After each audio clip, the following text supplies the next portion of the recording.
You got the bill this month and you did the same thing you always do. You paid the minimum. It felt responsible. It felt like you were handling it. But here is what nobody told you about that moment. You did not just pay a bill. You bought yourself another month of debt at a price most people never stop to calculate. And that price is slowly draining your financial future in a way that is almost impossible to see until it is far too late. Most people think of debt as a number. A balance sitting on a screen. Something to chip away at when there is money left over. But debt is not a number. Debt is a machine. And the minimum payment is exactly how that machine keeps running. Here is how it works. When you carry a credit card balance, your lender charges you interest every single month on whatever you owe. That interest does not stay flat. It compounds. It grows on top of itself. And the minimum payment, usually somewhere between 1 and 3% of your total balance, is almost always calculated to be just barely enough to cover the interest and almost nothing else. This is not an accident. It is a design.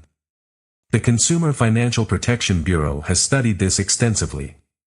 Their research found that Americans carrying credit card debt pay an average of over $2,000 per year in interest alone. Not toward their balance. Not toward anything they bought. Just interest. Just the cost of owing money to someone else. Think about what that means. $2,000 a year. Every year. Gone. Not invested. Not saved. Not spent on anything new. Just handed over for the privilege of owing a balance you have been trying to pay off for years.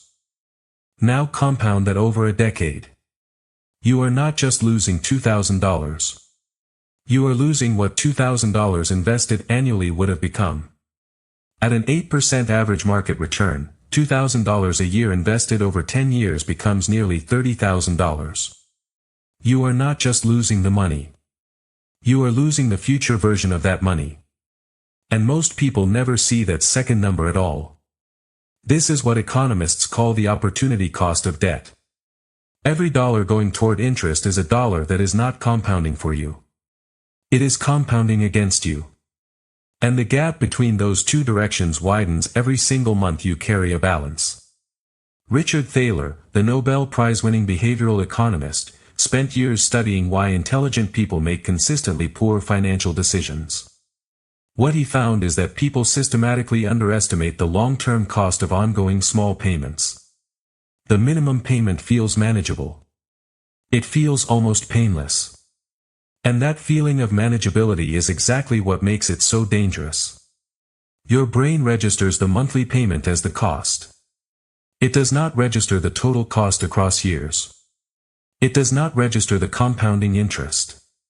It does not register the opportunity cost. Just the monthly number. And the monthly number feels fine. So the debt machine keeps running. Month after month. Year after year. Quietly.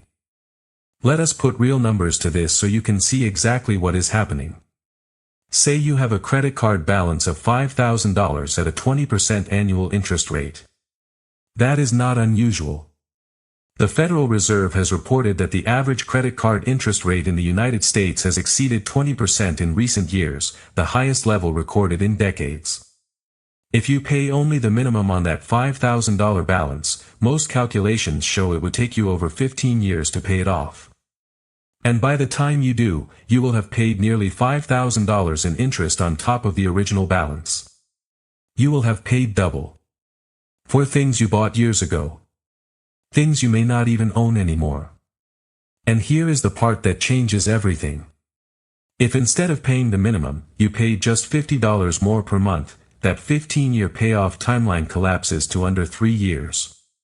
The interest paid drops from $5,000 to under $1,000.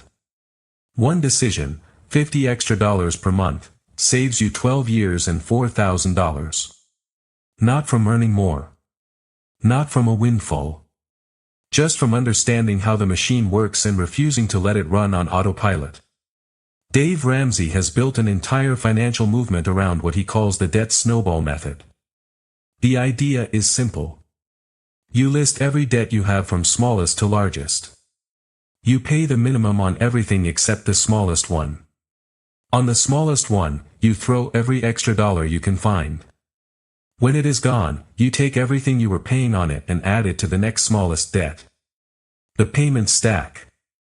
The momentum builds. And one by one, the debts disappear. The psychology behind it matters as much as the math. Research in behavioral finance consistently shows that people are more motivated by visible progress than by optimal strategy. Paying off a small debt completely feels like winning.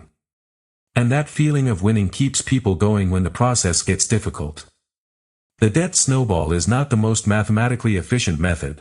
Paying off the highest interest rate debt first, which is called the debt avalanche, saves more money in total. But the snowball wins because people actually finish it. The best strategy is the one you stick to. But before you choose a strategy, you need to understand one more thing about debt that most people never think about. Not all debt is the same.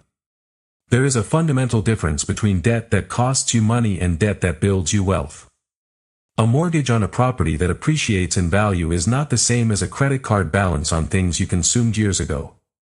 A student loan that genuinely increased your earning power is not the same as a car loan on a vehicle losing value by the day. Wealthy people understand this distinction clearly. They use debt strategically. They borrow to acquire assets. They avoid borrowing to fund lifestyle. Robert Kiyosaki described this as the difference between good debt and bad debt. Good debt is debt that puts money in your pocket. Bad debt is debt that takes money out. Most consumer debt, credit cards, personal loans, buy now pay later plans, is bad debt. It finances consumption. It finances things that are already gone or already declining in value. And the interest on it keeps flowing out of your account long after the original thing has been forgotten. So what do you actually do? 4 things. First, stop treating the minimum payment as a financial strategy. It is a survival mechanism designed by your lender, not a wealth-building tool. The minimum exists to keep you in debt as long as possible. Know that. And refuse to play along. Second, get the full picture of your debt. Not just the balance. The interest rate. The minimum payment. The total you will pay if you only pay the minimum. The payoff date. Most people have never actually looked at these numbers together. When you see them, the urgency changes completely. Third, find your extra $50. You do not need a dramatic income increase to change your debt trajectory. $50 a month redirected from something discretionary toward your highest cost debt changes the timeline significantly. Cancel something. Sell something. Negotiate a bill. Find the 50. Fourth, once a debt is gone, do not absorb the freed payment back into lifestyle. Stack it onto the next debt. This is the snowball. This is the avalanche. This is the mechanism that turns a painful multi-decade process into something that can be finished in years. The minimum payment trap is not about bad luck. It is not about low income. It is about a system that was designed specifically to benefit from your inertia. The bank does not need you to default. It needs you to stay current on your minimum. Because a customer making minimum payments for 15 years is far more valuable to a lender than a customer who pays their balance off in 3. You are not a bad financial decision maker. You were just never shown what that machine actually looks like while it is running. Now you have seen it. You got the bill this month and you paid the minimum. That moment used to feel like responsibility. Now it looks like what it actually is, the most expensive decision you make without realizing it. And the next time that bill arrives, you will know exactly what to do differently.